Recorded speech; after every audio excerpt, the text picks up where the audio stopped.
शंख प्राय सभी घरों में पाया जाता है, लेकिन यह शंख घर के अंदर किस प्रकार से रखना चाहिए, बहुत कम लोग इस बारे में जानते हैं। क्योंकि अगर आपने गलत विधि से शंख अपने घर में रखा हुआ है तो यह आपके घर में क्लेश का वातावरण बना सकता है।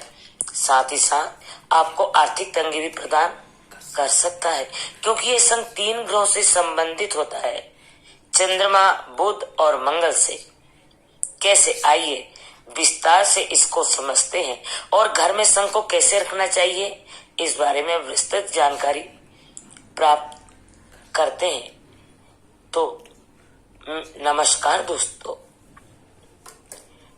भोपाल गीतमाला चैनल पर आप लोगों का स्वागत है। दोस्तों, शंख कैल्शियम धातु से बना हुआ होता है, इसलिए इसको चंद्रमा से जोड़कर देखा गया है।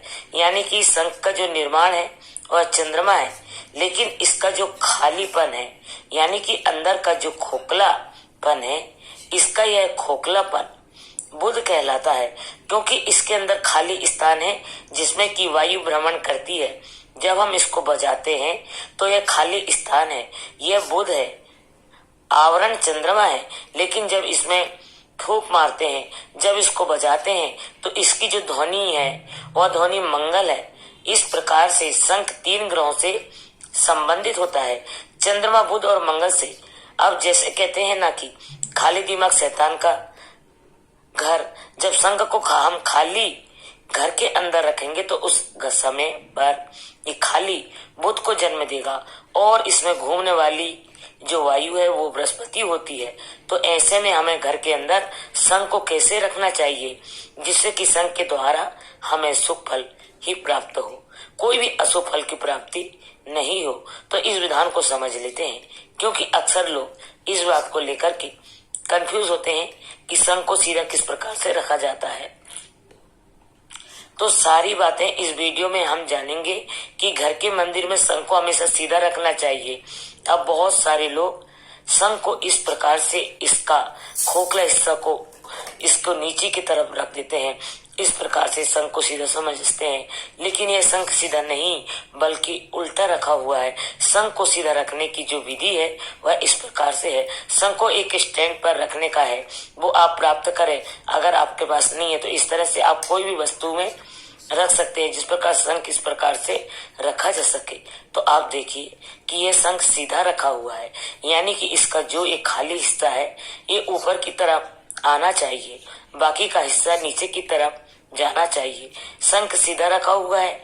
अब इसमें आप घर के मंदिर में रखते हैं तो भगवान की मूर्ति रखी हुई है, मंदिर के अंदर जो चोंच वाला हिस्सा ये भगवान की तरफ होना चाहिए और इसका जो बजाने वाला हिस्सा है इसको आप अपनी तरफ मुंह करके रखें, ठीक है ना। तो ये सामने वाला हिस्सा यहाँ रहा जहाँ प्रतिमा रखी हुई है, और इस प्रकार से शंख को रखेंगे तो ये शंख सीधा माना जाएगा। ये शंख 2 प्रकार के होते हैं, एक बजाने वाला शंख और एक पूजा वाला शंख। जो शंख बजाया जाता है उसको पूजा में इस्तेमाल नहीं करते, लेकिन जो शंख पूजा में इस्तेमाल होता है वह बजता नहीं है। अगर वह बजता है तो आप इसको पूजा स्थान में रखा हुआ है, क्योंकि उस शंख इत्यादि से हम भगवान को स्नान भी करा देते हैं। कभी कभी ऐसा भी होता है, तो इसलिए जो शंख बजाने वाला है जिसको आप नियमित रूप से बजाते हो रोजाना, उस शंख को इस प्रकार से रखना है और इसके अंदर आपको जल भरकर रखना है। जी हाँ, इस प्रकार से आपको उस शंख के अंदर जल भर करके आपको उस शंख के अंदर रखना है जो शंख बजाने वाला होता है। यह विधि है, यानी कि जल भर के रखा हुआ शंख। लेकिन अगर आपको शंख पूजा में रखना है, बजाना नहीं है, तो उसके अंदर आप जल नहीं भरेंगे, पूजा वाले शंख को इस प्रकार रखेंगे और उसके अंदर ऊपर चावल, जी हाँ चावल भरेंगे। उस शंख के अंदर आप चावल भर देंगे और चावल भरने के बाद उसमें अंदर आप एक सिक्का कोई भी डाल सकते हैं, नॉर्मल सिक्का यूज कर सकते हैं, या चांदी का सिक्का भी है आपके पास तो इसके अंदर डाल सकते हैं।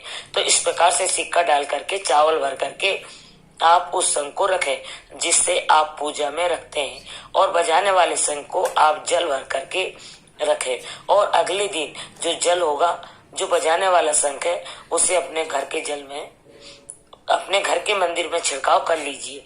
जी हाँ, पूरे मंदिर के अंदर आप उस शंख का जल को छिड़काव कर लीजिए तो बहुत उत्तम माना जाता है। तो इस प्रकार से घर के अंदर शंख को रखने विधि के विधान में शंख को इस प्रकार से रखना चाहिए। आशा है, उम्मीद है आपको ये वीडियो पसंद आई होगी। तो कमेंट में ओम नमः शिवाय जरूर लिखिए और मुझे बताइएगा कि आप तक अपने घर के अंदर शंख को किस प्रकार से रखते हैं।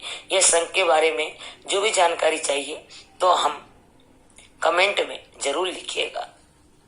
धन्यवाद दोस्तों।